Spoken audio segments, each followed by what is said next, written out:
Right about now, we are all struggling to try to find this new normal. Personally, I'm ready to just run outside and hug a stranger. We have never been so incredibly connected technologically and yet so disconnected as human beings. How we socialize, how we shop, how we travel, our education, our healthcare system, everything is in flux suddenly.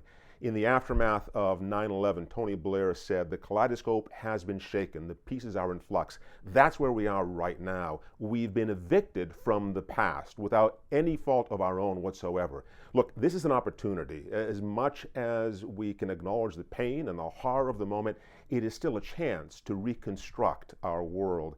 I recall in 2007, during the financial global meltdown, my son Adam came into my study where I am right now. Must have been about 8 or 9 years old at that point. And I was working on a drawing for a keynote of someone thinking outside of the box. It showed them stepping outside of the box. And my son looked at it and said, "You know what, Dad? We did that in school today." I said, "How cool, Adam. That's really neat."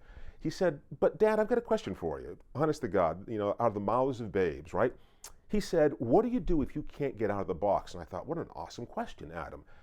And not having an answer for it, I put it back on him. I said, "What would you do?" He looked at me straight in the eye, and without missing a beat, he said, "You know what? I would decorate it very nicely."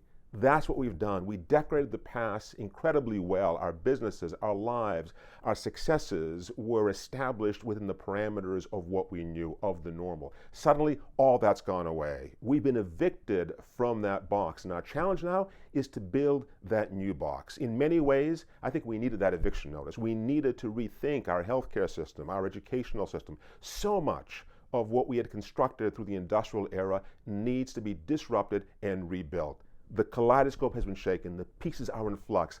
Let's take advantage of this moment in time and build a future that in fact can deal with all of the incredible uncertainty that we are yet to face. We can rebuild ourselves, our businesses, and our world in the process. Be well, stay safe.